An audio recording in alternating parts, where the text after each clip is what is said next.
Now, you may or may not have heard of King David. King David is the most well-known king in the Old Testament. So the Bible is two halves, the Old Testament and the New Testament. King David is a king in the first half of the Bible. One night, David is on a rooftop, and he looks across to another rooftop, and he sees a woman taking a bath. Now, why was she taking a bath on the roof? I don't know. But that's what he sees. And he is the king, so he has power. And so he uses his power to get her over to his place, and he sleeps with her, and she becomes pregnant. Her name is Bathsheba. Now, David's got a problem that's very scandalous, that's very problematic for him. And so he tries to solve the problem. The first thing he does is he calls for Bathsheba's husband, Uriah, to come back from the battlefield. There's a war going on. It's probably a war that David should be fighting in himself.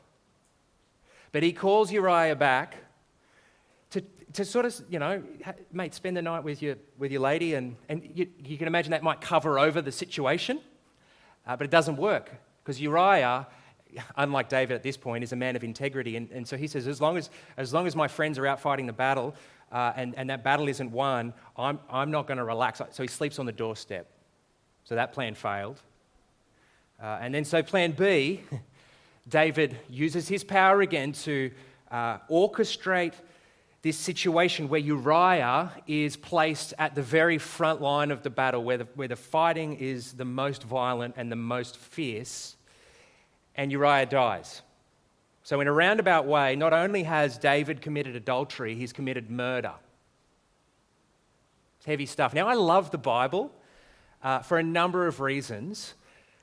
But I love the Bible because it just shows humanity as it really is. It shows people screwing up in a very real way, in a way that only real people really can. It's very relatable. David gets confronted with his sin. A man named Nathan comes to him and sort of lays it all out there, puts his guilt before him. Now, how would you feel if this was you? Your guilt is laid out in front of you. I mean, what do we do with guilt in general? How do we deal with guilt? Everyone feels it at some point. I said the Bible is very relatable. Everyone here, I hope, you can think back in your life and go, yeah, there are things I really, really regret. And there are times where I felt really, really guilty.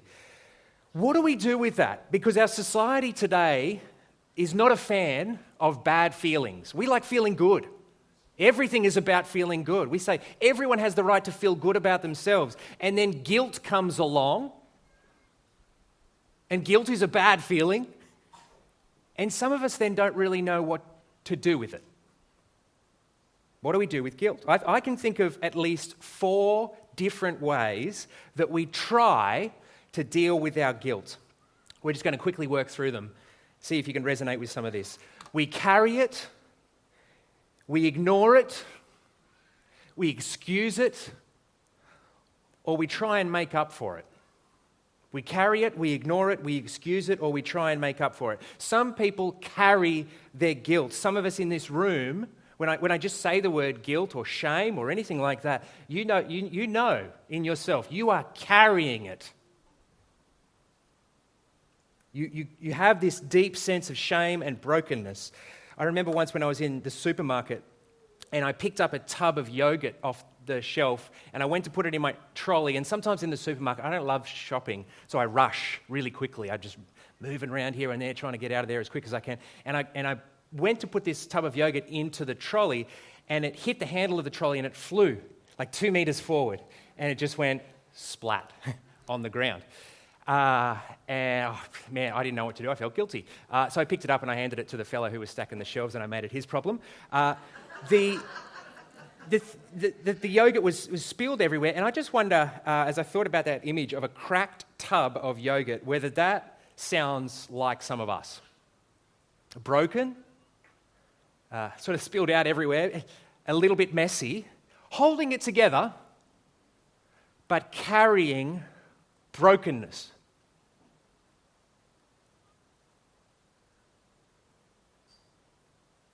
Some of us carry around a guilty conscience over parenting.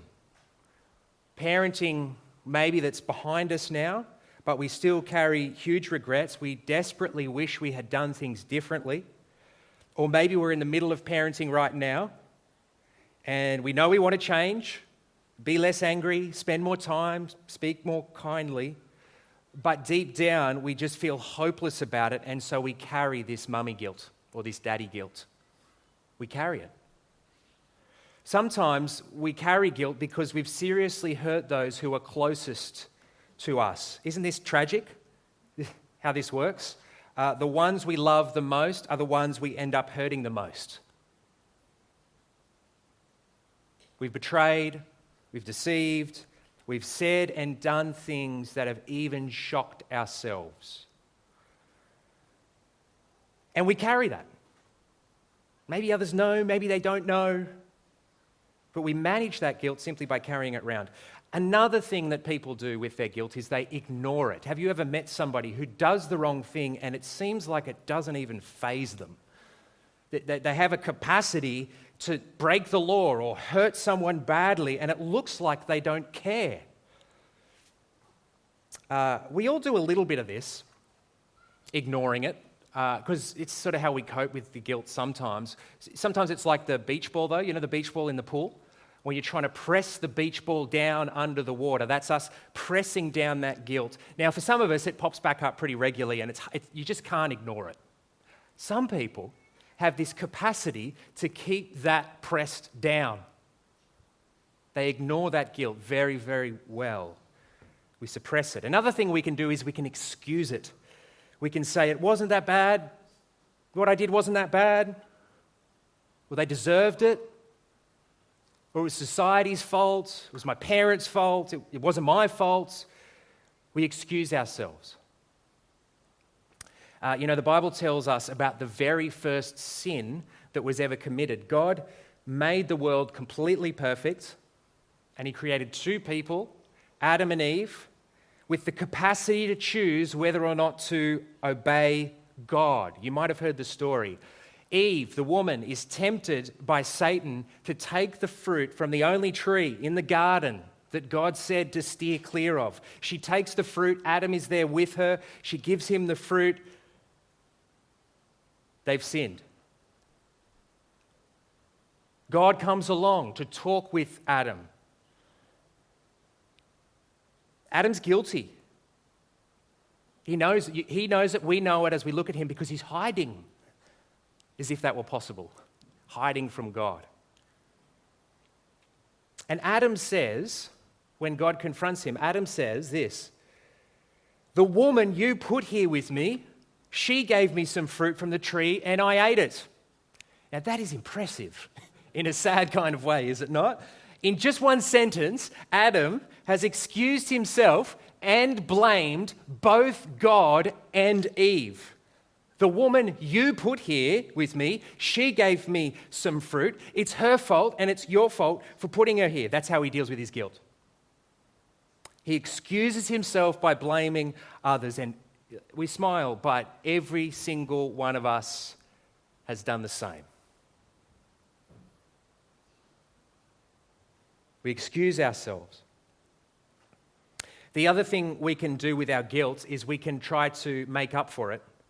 We feel guilty over something and we try to make up for it. Another time I was in Coles, things happen to me when I'm in the supermarket. This time was shopping at the height of COVID. Everyone's really cautious, everyone's checking in, everyone's wearing masks. You remember this? I go to the grapes, and I don't know how you feel about this, but I think this might be going out on a limb. I think it's all right to grab a grape and try it before you buy the bunch. Who's with me? Yeah, fitty. All right. We can talk about the ethics of that later. I'm in a rush. As I told you, I don't really like shopping. So in my rushing around, I grab that grape and I pull my mask down and I quickly throw it in my mouth. And then it quickly spills back out of my mouth into the grapes. Do you know how much of a criminal you feel like when this happens to you during COVID? I immediately look around to see if anybody has seen this because my grape is, with my saliva, is now in these grapes. And I'm looking at the grapes and I have no idea which grape is mine. And I feel guilty. Now, whether or not I should have felt guilty, again, we could talk about the ethics of that later. But I felt guilty. I don't think anyone saw it, so I've got two options, right? I either buy every single bunch of grapes there, or I walk away and pretend it didn't happen, and so I quickly walked away. About 5 minutes later, true story, about 5 minutes later, there's a lady down the other end of the aisle on a mobile scooter, and she's trying to reach something up high. And I went to give her some help, and this is how superficial I can be. I actually felt a degree of peace about the grape incident because I could help an elderly woman, reach the can that she couldn't quite get. Do you do this? Do you make up for things or sort of satisfy your own conscience by going, well, that was bad, but at least I did this or that? You make up for it. If you're married, have you done this? Like you've wronged your spouse and then you are really nice. You are interestingly just amazingly kind for the next few days. Or maybe at work you've done the wrong thing, but then you work extra hard to please your boss and make up for it. Guilt. We carry it, we ignore it, we excuse it, or we try to make up for it. Now, what has this got to do with Easter? You're sitting here thinking. Here it is. Good Friday is Good Friday because on this day we remember that Jesus has dealt with our guilt. Good Friday is Good Friday because this is the day we remember that Jesus has dealt with our guilt.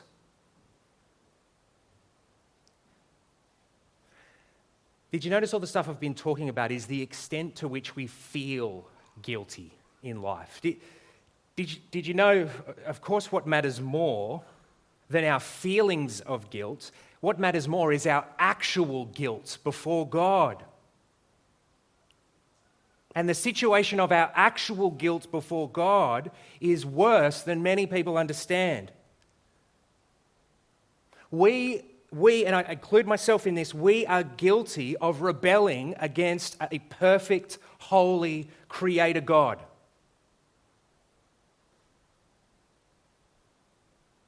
What Adam and Eve did first, in their rebellion, every one of us does the same.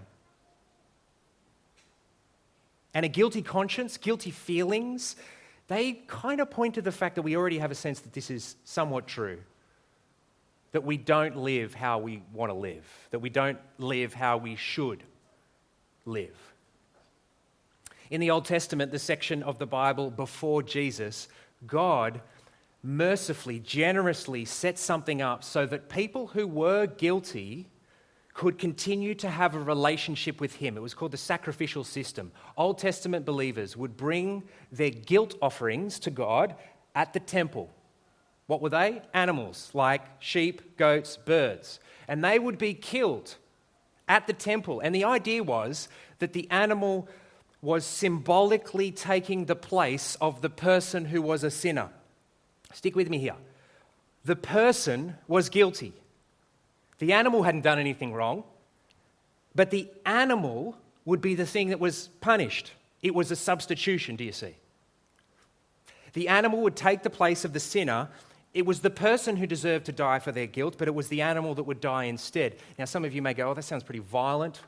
It's pretty harsh and heavy, pretty intense. But this is how serious humanity's guilt before God actually is.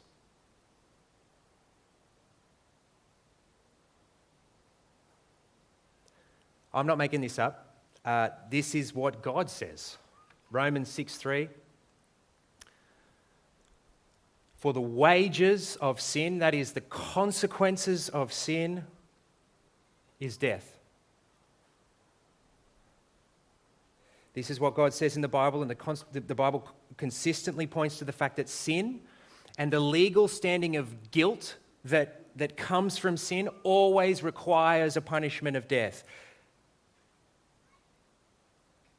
But God has always been merciful and generous and gracious. Everyone has a guilt problem, but God in his love and kindness and grace has always provided a way to deal with our guilt problem. In the Old Testament, it started with the sacrificial system. But you keep reading through the Old Testament and you'll get to this point where you read about a different kind of substitution. It's an event where someone will cop the punishment of death, and it won't be an animal. Isaiah 53, the passage we read earlier, verse 7.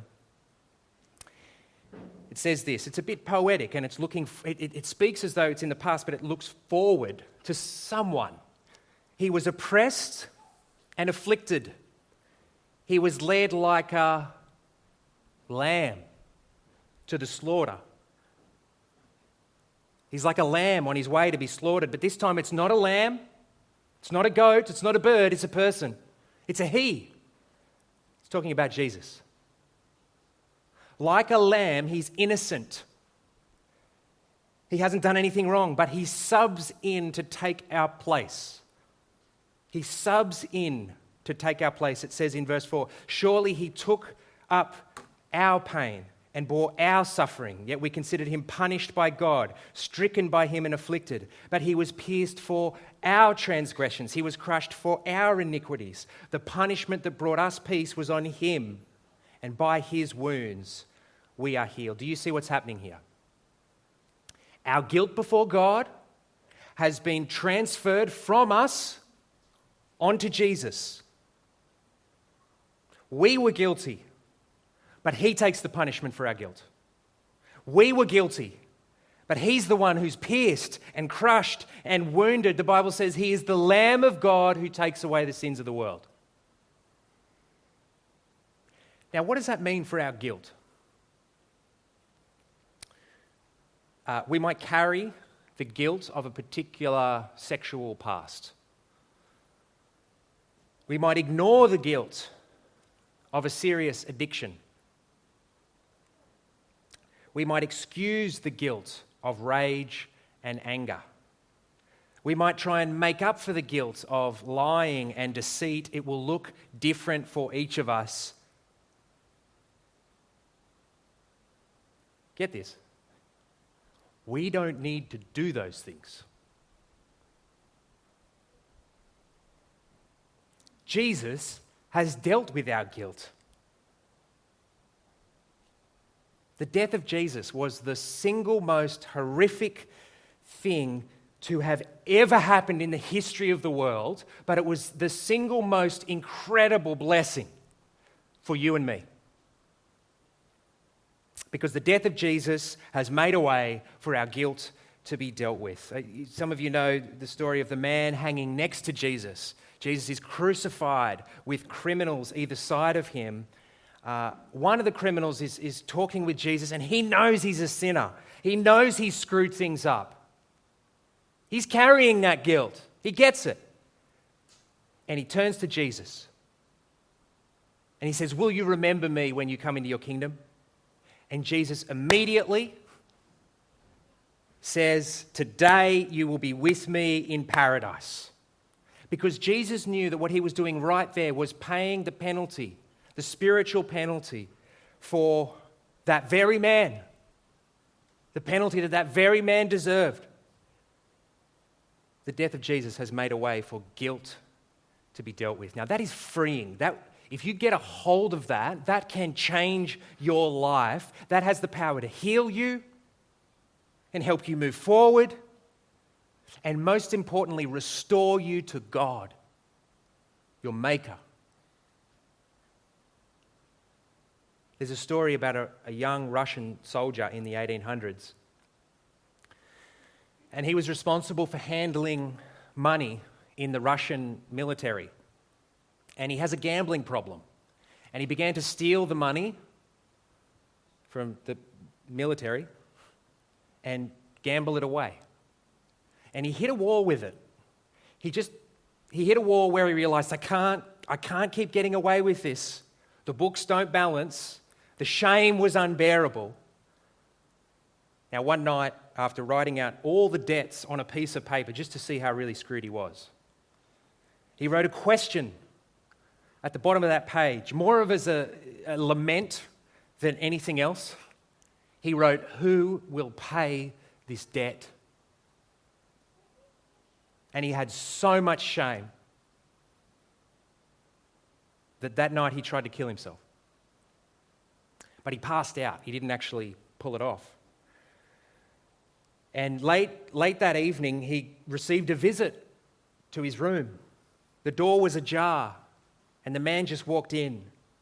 And the man was a Russian emperor. This particular emperor would occasionally dress up in disguise to come down and, see the morale of the men. How was everyone doing in his army? He would dress up so that they wouldn't recognize him and behave differently, So he walks in and he sees this young soldier passed out, and he sees the papers all over the desk. And he can see that the soldier had tried to take his life, and he figured out what had been happening, and he saw the debt. And he thought to himself for a moment, and he picked up a pen. And where it said, "Who will pay this debt?" the emperor signed his own name. He made a decision right there, right then, to pay the debt so that this man didn't have to. Do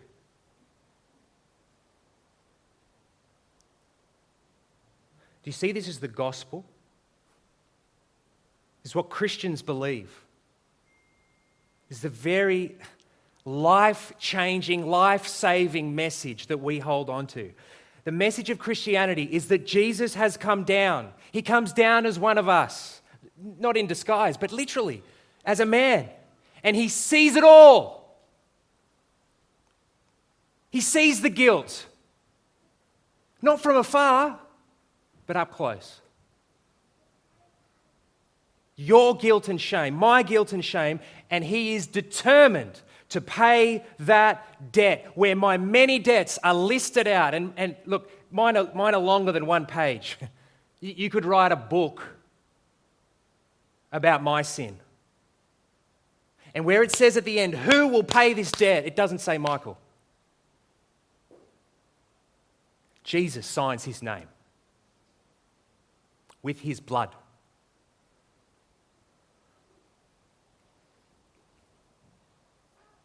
So my guilt is gone. You know what? This is crazy stuff. Absolutely crazy. It gets better. Not only is my guilt gone, it gets better.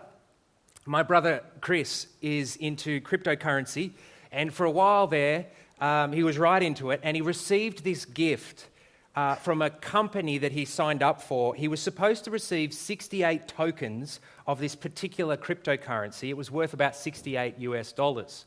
That's what they were supposed to transfer into his account. But they made a mistake, and instead they transferred 68 Bitcoin. Now, I don't know if you know anything about Bitcoin, but at this point, when this is happening to my brother, that Bitcoin's worth a lot. 68 Bitcoin were transferred into his account, which equaled $3.5 million, which at the time was like 4.5 million Australian dollars. He took a screenshot of it. That's his crypto account right there. Now, would you believe it? So unfair. He had to give it back. But for a few days there, he was a multimillionaire through no effort of his own. Through no effort of his own, he was absolutely enriched. Here's the deal for us. The death of Jesus on the cross hasn't just taken away our guilt, it's also given us the perfection of Jesus through no effort of our own. The righteous life of Jesus has been credited to your account. His perfection, his righteousness is yours. That is a gift that's not occurred by mistake, and it doesn't need to be returned.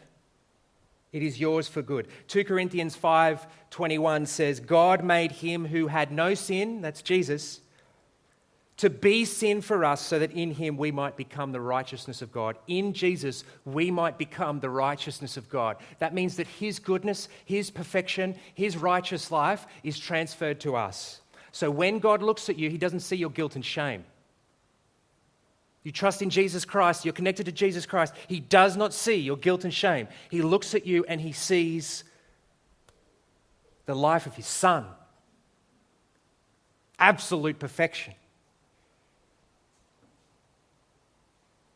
God made him who had no sin to be sin for us, so that in him we might become the righteousness of God. This is why Good Friday is Good Friday. But isn't good an understatement? Good is not the right word. Amazing, awesome, life-changing, overwhelming. Our guilt has been dealt with, and the righteousness of Christ has been freely credited to our account. I wonder if you're familiar with this, I wonder if you need to let it sink in afresh.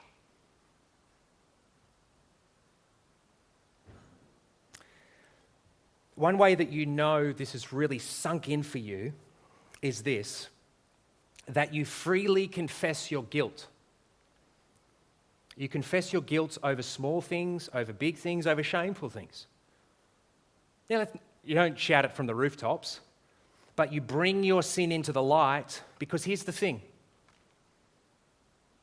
You can look to what Jesus did in taking your sin upon himself and realize, A, you are far worse than you imagine.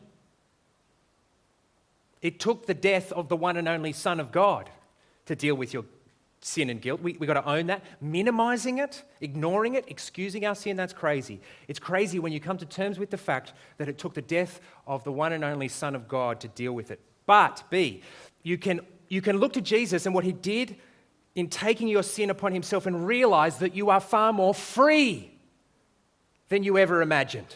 You are free from condemnation. Romans 8:1. There is now no condemnation for those who are in Christ Jesus. You are free from guilt. You are free from shame. There is grace in the cross. Do you need to hear this?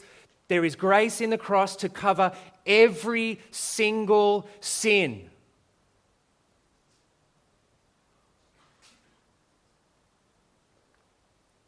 So you can bring it to God. And you can even bring it to others. It doesn't need to be hidden. It doesn't need to be secret. You can be real with God. You can be real with others. You're free. Good Friday should humble us because we look at the cross and we see what it took to deal with our guilt. But Good Friday should also overwhelm us with joy because we look to the cross and we see and we feel the freedom from guilt that Jesus wins for us. Are you a Christian who is quick to admit that you've sinned? Quick to admit you were out of line. Quick to admit that you crossed a line. The opposite to this is being defensive. It's being more critical of others than you are of yourself. It's excusing, it's ignoring, it's minimizing, it's blaming.